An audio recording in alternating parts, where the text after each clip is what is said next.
Thank you very much, Program Director.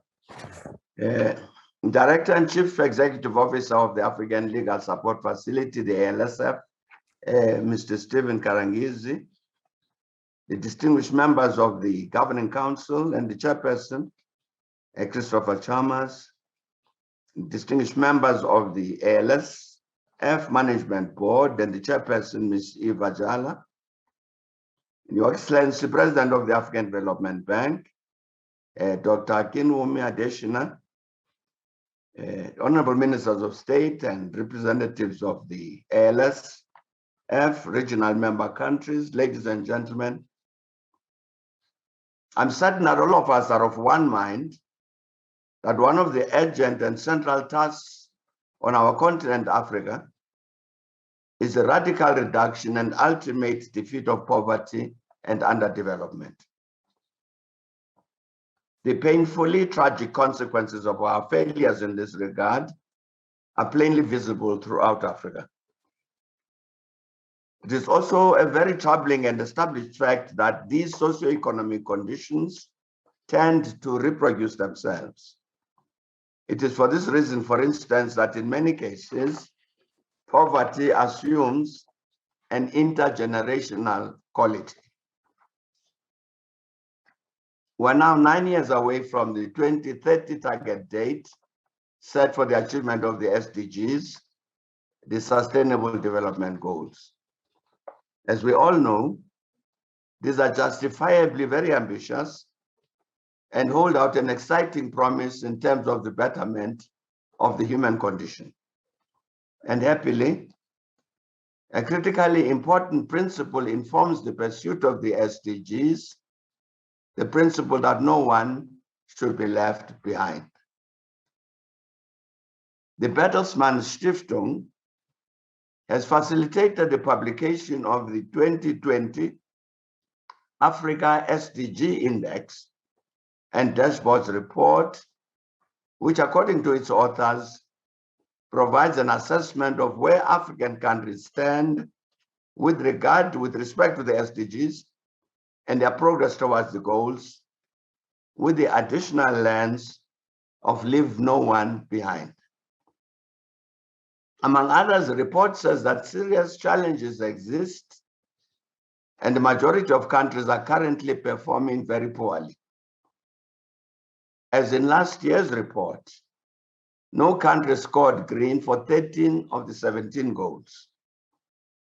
The leave no one behind results show that all African countries are currently struggling to tackle all kinds of inequalities.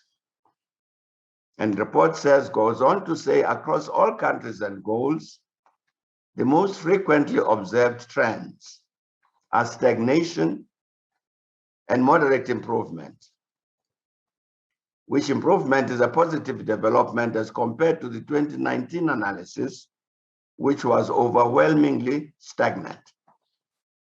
And the only goal for which the majority of African countries are on track is SDG 13 on climate action. Everything I've said, from the challenge to eradicate poverty and underdevelopment to meeting the SDGs, points to the continuing critical challenge to generate on a sustained basis the required resources to invest in the African economy and society.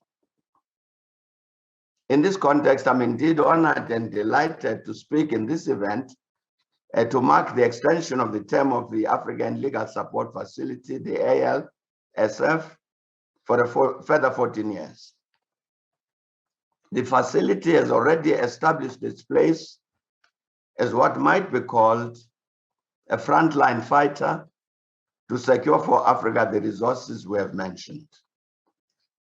As has been said already, it has done this by its immense contribution to saving many African countries from predation by the vulture funds, as well as by providing legal and technical capacity to African countries to negotiate complex deals to ensure equitable and balanced transactions that minimize the incidence of debt distress in the first place. Some of us continue to engage the matter of combating the illicit financial flows out of Africa to implement the 2015 decision of the African heads of states and government.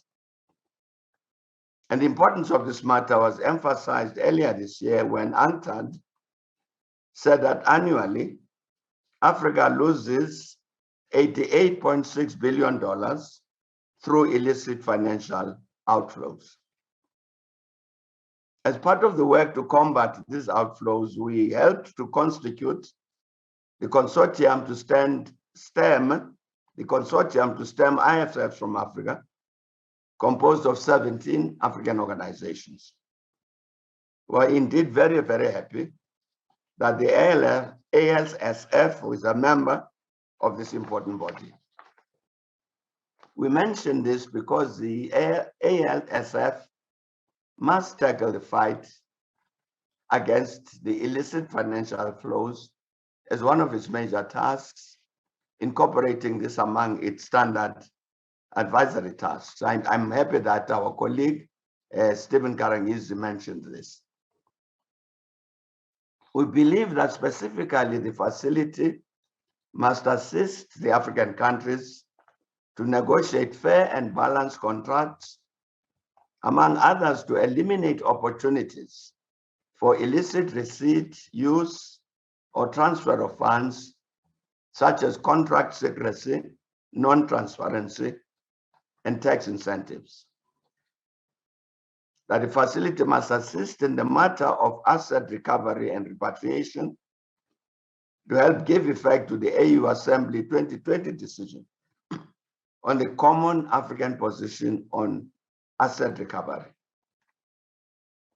And the facility must include training on combating IFFs in its capacity building programs, which must also take on board the perverse uses of digital technologies to facilitate faster and more opaque transactions.